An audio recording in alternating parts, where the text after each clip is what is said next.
Bonjour à tous, très content de vous retrouver sur notre chaîne pour un nouveau CQFR. Shai, on va commencer, avant de parler des matchs, on va commencer par parler des sélections pour le All-Star Game, parce que ça y est, les coachs donc, ont donné leur verdict, la NBA a dévoilé les listes, je vais te les donner. Du coup, à l'Est, parmi les remplaçants, on a 3 nouveaux joueurs appelés, Ouais. Tyrese Maxey, Paolo Banchero et Jalen Bronson. À côté d'eux, il y aura Donovan Mitchell, Jalen Brown, Bam Adebayo et Julius Randle. Je redonne juste le 5 de la conférence Est, c'était Tyrese Haliburton, Damian Lillard, Jason Tatum, Giannis Antetokounmpo et Joel Embiid. Ça, c'est donc pour l'Est. Pour l'Ouest, le 5 majeur, on avait Luka Doncic, Shai Gilgeous-Alexander, LeBron James, Kevin Durant et Nikola Jokic. Et là, parmi les remplaçants, donc, ont été appelés Stephen Curry, Anthony Edwards, Karl Anthony Towns, Paul George, Kawhi Leonard, Devin Booker et Anthony Davis. Est-ce que là, en te donnant cette liste, ces deux listes, est-ce qu'il y a pour toi un oubli ou est-ce qu'il y a une injustice qui saute aux yeux? Est-ce que ça te paraît normal? Qu'est-ce que tu en penses? Bah, disons que j'aimerais pas être fan des Sacramento Kings, je pense. En tout cas, si les fans des Sacramento Kings qui sont intéressés par la reconnaissance qu'est une participation au All-Star Game, parce qu'après, bon, on y accorde l'importance qu'on veut, mais être cinquième de la conférence la plus relevée et n'avoir ni Domantas Sabonis ni De'Aaron Fox qui, aussi bien statistiquement que dans ce qu'ils apportent, dans l'impact qu'ils ont sur cette fameuse cinquième place, je pense qu'ils ont de quoi se sentir un peu lésés. Après, l'All-Star Game, c'est pas les All-NBA Teams, ça reste un truc où aussi bien les votants, médias, fans et tout, que la ligue, que les coachs qui décident, que la ligue qui va appeler des remplaçants, ils ont une sensibilité personnelle, un intérêt personnel aussi qui fait qu'il y a des joueurs qui sont appelés plus que d'autres. Et moi, comme ça, je pense surtout à Sabonis et Fox, comme ça, à l'Ouest. À l'Est, je sais que les fans des Hawks sont contrariés pour Trae Young. Et ça peut se comprendre, même si leur équipe n'a pas un classement incroyable et c'est une saison compliquée. Mais là, vraiment, comme ça, de prime abord, les Kings, ça me semble un peu dur qu'il n'y en ait vraiment aucun des deux. Moi, pareil, pour moi, c'est presque même le seul snob. Voilà, c'est un des deux joueurs des Kings. Et je dirais même c'est Sabonis plutôt. Parce que Fox est sur une position plus compliquée. Mm. Je comprends vraiment que Stephen Curry soit sélectionné, en fait, pour tout un tas de raisons. Je trouve que Trae Young, c'est même pas un snob. Je dirais que dans ma définition, snob, c'est voilà, faut que tu aies quand même qu'il y ait quelqu'un devant toi qui, a priori, mérite pas autant sa place que toi. Je trouve qu'à l'Est, parmi les arrières, Bronson, bah, bien sûr qu'il est pris Ouais. devant Young. Maxi, bien sûr qu'il est pris devant Young. Mitchell, bien sûr qu'il est pris devant Young. Donc, j'ai pas l'impression qu'il y ait même un snob de Trae Young. Tu vois, Mm. c'est juste qu'il y a des mecs plus forts devant. À l'Ouest, c'est plus compliqué. Je pense que Sabonis mériterait très clairement. Je crois que j'avais pris Fox quand on avait fait nos All-Star, Ouais. mais avec le recul, c'est plus Sabonis. Donc j'aurais pris. Je pense que Sabonis peut prétendre à avoir la place de Karl Anthony Towns. Au final, bah, après, bon, Towns fait aussi une bonne saison. Mm. Mais le vrai point fort des Timberwolves, c'est la défense. J'aurais quand même pris Towns devant Gobert. Hein, je l'avais déjà dit. C'est pas contre Gobert, mais au final, quand tu vois quand même le déroulé de la saison, tu te dis bah non, quand même Towns est quand même le deuxième meilleur joueur de Minnesota. Sans lui, ils ont tellement de mal en attaque justement que sans lui, quand même, ça serait très compliqué pour Minnesota. Mais oui, je pense que Sabonis pouvait prétendre à la place de Towns, voire même peut-être celle d'Anthony Davis. Mm. Ou Paul George, peu importe, mais je trouve ça dur qu'il n'y ait aucun joueur des Kings. Tout dépend des critères aussi, parce que sur l'individualité qu'a Anthony Davis, il fait une saison de très très très très haut niveau. Et après, mais quelle importance on accorde au classement de l'équipe? Parce que je vois les gens qui s'offusquent, et c'est probablement à juste titre, hein, je veux dire, si c'est ça, si c'est un critère important, voir deux joueurs des Lakers, vu leur classement, bon, LeBron, il y a des mecs qui ont des statuts particuliers, mais voir deux joueurs, ça peut interloquer, voir deux joueurs des Suns, enfin, c'est des trucs comme ça, donc ça, tout dépend, on ne sait pas vraiment quels sont les critères pour les coachs, c'est quoi les critères, parce que sinon, Deux joueurs des Suns, c'est moins choquant. Ils ont le même bilan que les Kings au final. ouais. Mais Non, non, mais oui, ok. Non, c'est vrai. Bon, après, il y a tellement de choses qui entrent en ligne de compte, le statut des joueurs. Mais là, vu que c'est les coachs qui ont voté, est-ce qu'on sait quel a été leur critère, tu vois? Parce que du coup, du point de vue des fans, c'est difficile de demander aux fans d'être totalement rationnels, dépassionnés, et de prendre que des joueurs qui méritent peut-être plus que leurs protégés, tu vois. C'est difficile, mais bon, les Kings, ça me semble un peu dur. Moi, dans la sélection qu'on avait faite ensemble, j'avais Sabonis et j'avais aussi Gobert parce que je sais, évidemment, Gobert, c'est pas le joueur que tout le monde a envie de voir dans un All-Star Game. Les gens ont envie de voir du spectacle avec des dribbles, des crosses, des dunks un peu spectaculaires. Mais moi, je trouvais que ça reflétait bien l'impact qu'il avait sur l'équipe. Et même si Kat fait une belle saison, voilà, j'aurais plutôt fait ça, mais ça me choque pas. Vraiment, c'est les Kings. Je me dis, bon, au moins un pour montrer, pour un tant soit peu de reconnaissance. Bon, là, du coup, c'est les coachs, donc les fans doivent s'en prendre aux coachs, hein.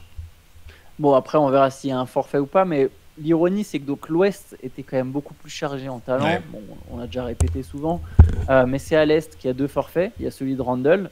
Je pense que Derrick White, et je pense en plus le pire, c'est qu'il n'y a pas vraiment d'intérieur derrière qui peuvent être appelés à l'Est, alors que tu te dis que du côté à l'Ouest, Alperen Sengun, Lauri Markkanen, Domantas Sabonis, éventuellement même encore derrière les Ingram, Holmgren, Wembanyama. Bon, c'est du stretch là, c'est un peu plus loin, Zion, mais c'est tous des mecs qui pourraient prétendre au All-Star Game. À l'Est, il n'y en a pas vraiment, et pourtant à l'Est, il y a 2 forfaits, en tout cas on peut en imaginer 2.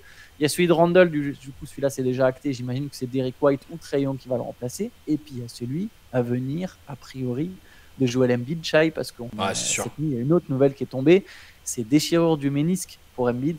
Et ça, c'est un très très gros coup dur pour les Sixers, évidemment, pour le joueur. Bon, ça le rend déjà presque quasiment inéligible pour le MVP. Ouais, je ne sais pas combien de temps il va rater, mais... Ouais, il va pas manquer que 5 matchs, il va être évalué dans plusieurs semaines déjà. Donc, ils vont prendre des décisions quant à cette blessure-là, parce qu'il y a deux modes opératoires. C'est-à-dire, soit tu fais le truc un peu radical, et du coup, tu en as pour 3 à 6 mois, et tu as une intervention qui te permet de jouer avec ça pendant t'as en gros un mois d'absence, je crois que c'est quelque chose comme ça, un mois et demi peut-être.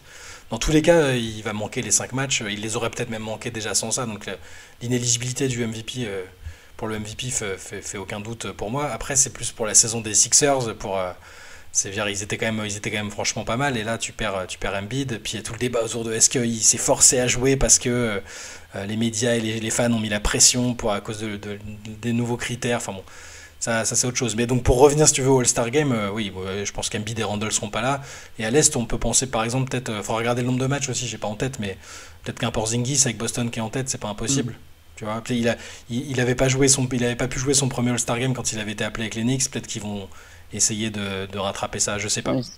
Oui, tu as raison, ce sera peut-être plus Porzingis que White. Ou alors ce sera peut-être carrément Porzingis et White, et il y aura 4 joueurs des Celtics. Après, bon, pour revenir à Embiid, effectivement, la saison des Sixers, c'est terrible. Il est sans doute au sommet de son art. Si c'est 6 mois d'absence, ça veut dire une campagne de playoff, il n'est pas là. Encore une année de perdu pour Philly, même si c'est cette fois-ci vraiment sur blessure. Et plus il va prendre l'âge, plus il y aura des soucis de santé, en fait. C'est un joueur qui a eu beaucoup de problèmes de santé depuis le début de sa carrière. Le ménisque, même si, par exemple, s'il y a l'opération, 6 mois d'absence, ok, il revient, mais généralement, tu n'es pas tout de suite à fond la première année. Tu ne retrouves pas tout de suite ton meilleur niveau, ou en tout cas, même si tu es très fort, tu n'es pas forcément complètement à 100%. Donc, ça commence, enfin, ça continue de se compliquer pour Philly et pour Embiid. Ouais, c'est ça. On va attendre un peu. On espère le revoir. J'arrive pas à savoir si c'est donc ce serait quand Kuminga tombe sur lui. Parce que ça, sur le coup, ça ressemblait à un choc. C'est rare les blessures en plus avec contact comme ça. Ouais, mais après il se disait aussi, il avait quand même un genou gonflé depuis quelques jours avant ça. Bon, on verra ce que nous diront les Sixers. On espère en tout cas que c'est pas la grosse blessure et qu'il va pouvoir continuer la saison. Ce serait quand même dommage. Yes, on aura plus d'infos effectivement dans les prochaines heures, les prochains jours.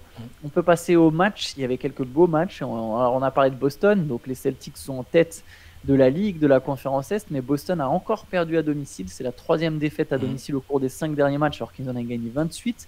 Mais le plus marquant, c'est qu'ils ont perdu contre des Lakers mal en point et privés de LeBron James et d'Anthony Davis. Grosse victoire de Los Angeles avec 32 points d'Austin Reeves, 16 points, 14 passes de D'Angelo Russell. Mais donc gros Austin Reeves qui signe son record en carrière à 3 points, 7 paniers à 3 points. Ouais, je t'avoue que quand il était un peu tard quand ils ont annoncé les forfaits de LeBron et Anthony Davis, je m'attendais pas à voir les Lakers aller gagner à Boston sous cette version-là, donc c'est une bonne surprise. LeBron avait notamment demandé aux autres joueurs, entre guillemets, tout le monde sauf Anthony Davis, de prendre un peu leurs responsabilités, à la manière de LeBron comme il sait bien le faire.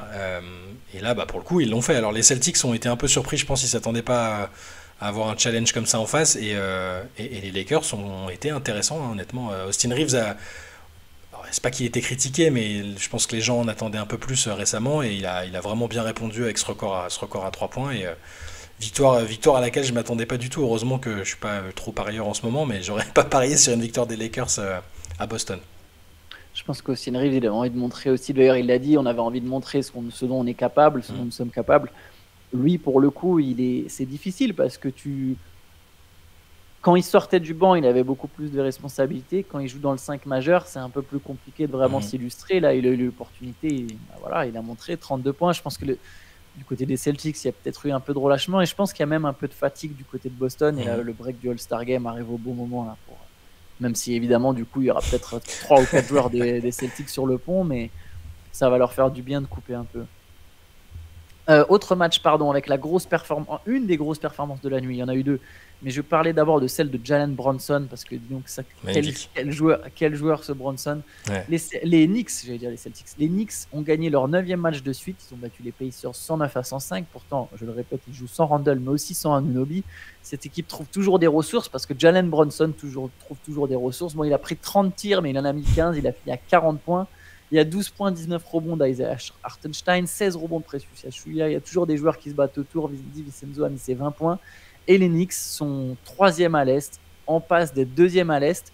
Hier, Shai, si je ne dis pas de bêtises, tu as écrit un article sur pourquoi Jalen Brunson mériterait aussi d'être dans la conversation pour le MVP.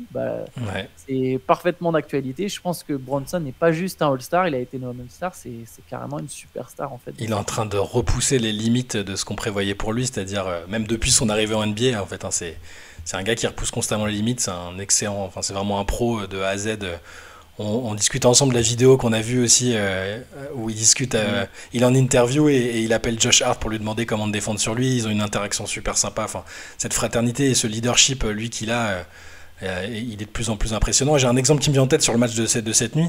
Vers la fin de match, le score est un peu serré et il y a une situation où c'est assez clairement Achiuwa qui déconne en ratant la passe. Tu vois Thibodeau qui est furax sur le côté et qui veut lui gueuler dessus. Et Brunson tout de suite qui s'interpose, qui dit non, c'est moi, c'est genre my bad, tu vois.